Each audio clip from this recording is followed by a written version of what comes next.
जो डेलीगेशन की इंपॉर्टेंस है ना गाइस, वही डिसेंट्रलाइजेशन की है। सिर्फ उन्होंने वर्ड्स चेंज कर दिए हैं, यानी कि मैं बोलूँ गुड बेटर, ठीक है, वर्ड्स चेंज कर देना, बाकी मतलब पूरे जो डेलीगेशन के बेनिफिट्स हैं, डेलीगेशन की इंपॉर्टेंस है, वही डिसेंट्रलाइजेशन की है। देखो एक बार, first importance relief to top management. Top management को रिलीफ मिल पाता है किस चीज़ में कि अब वो मेन एरियाज पर ध्यान दे पाएंगे, पॉलिसीज वगैरह पे ध्यान दे पाएंगे, और बाकी का काम कौन करेगा, डिपार्टमेंट्स कर लेंगे। तो टॉप मैनेजमेंट को थोड़ा सा रिलीफ मिल पाता है कि अब उनके ऊपर का थोड़ा बर्डन क्या हो जाता है, कम हो जाता है। अब इसके बाद है second, develop initiative among subordinate. इससे सबॉर्डिनेट्स में क्या होता है, इनिशिएट आ जाता है। कैसे? क्योंकि अब सबॉर्डिनेट्स को पता है कि उनको ये डिसीजन खुद से लेने हैं, तो उनके बीच में क्या हो जाता है, एक इनिशिएट आ जाता है कि भाई ये डिसीजंस तो हमारे हैं, हमें ही लेने हैं। तो बार बार जब वो उन डिसीजंस को लेते हैं, उन्हें पता रहता है कि हमारी कितनी रिस्पॉन्सिबिलिटी बनती है, ये डिसीजन हमारे एरियाज में आता है। परचेज वाले को पता है कि भाई परचेज का डिसीजन मैंने लेना है, राइट गाइस, तो उसमें इनिशिएट आ जाता है कि भाई परचेज का अगर कोई डिसीजन आया तो मुझे लेना है, क्योंकि इससे मेरा डिपार्टमेंट इफेक्ट होने वाला है। तो इससे सबॉर्डिनेट्स में एक इनिशिएट, एक ईगरनेस, काम को करने की ईगरनेस आती है, मोटिवेट होते हैं वो।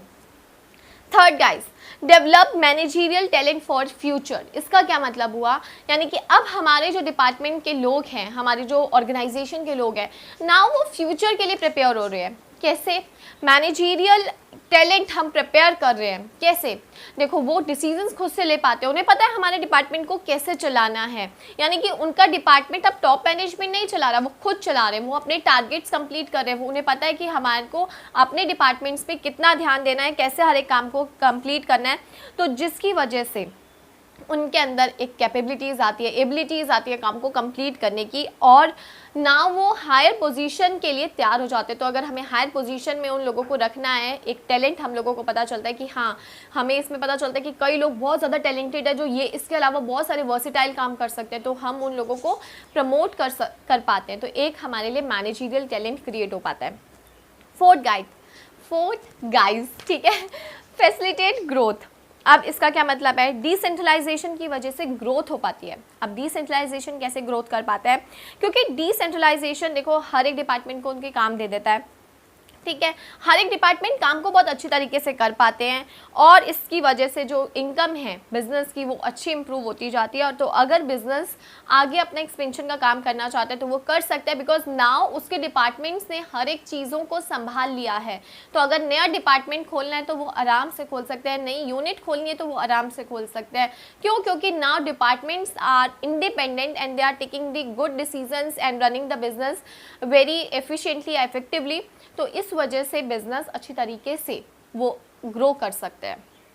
इसके बाद है क्विक डिसीजन मेकिंग। तो बहुत सिंपल सा है, यस, हर एक डिपार्टमेंट क्विक डिसीजन मेकिंग ले पाता है, टॉप मैनेजमेंट भी ले पाता है, डिपार्टमेंट्स भी ले पाते हैं। टॉप मैनेजमेंट को पता है कि उनको मेन एरियाज पे काम करना है, तो वो उसमें अपना डिसीजन जल्दी ले पाते हैं। एंड एम्प्लॉयज़ को पता है कि उनको अपने डिपार्टमेंट से रिलेटेड डिसीजंस खुद लेने हैं, तो वो उसमें जल्दी से डिसीजन ले पाते हैं सोच समझ के। बेटर कंट्रोल, बिजनेस में बेटर कंट्रोल मेंटेन रहता है, क्योंकि हर एक डिपार्टमेंट को उनकी रिस्पॉन्सिबिलिटी पता होती है, ड्यूटीज़ पता होती है, उनके टारगेट्स पता होते हैं, और एक उनको पता है कि हमारे इस काम को ना करने से हमारी ऑर्गेनाइजेशन को नुकसान हो जाएगा। तो एक कंट्रोल मैनेज रहता है। टॉप मैनेजमेंट जो है बिजनेस में कंट्रोल मैनेज करके चल पाता है, क्योंकि उसे पता है कि ये काम इस डिपार्टमेंट का है, अगर कहीं पे भी कमी आ रही है तो हमें इस डिपार्टमेंट को इम्प्रूव करने की ज़रूरत है। तो एक बेटर कंट्रोल मेंटेन हो पाता है। तो गाइज, ये थे importance of decentralisation. I hope आप लोगों को समझ आए होंगे, और अगर समझ आई हैं तो इस वीडियो को लाइक, शेयर एंड कमेंट ज़रूर करें, चैनल को सब्सक्राइब करें, बेल आइकन को प्रेस करें, और अपने डाउट आप मेरे से इंस्टाग्राम और यूट्यूब पर पूछ सकते हो। Thank you.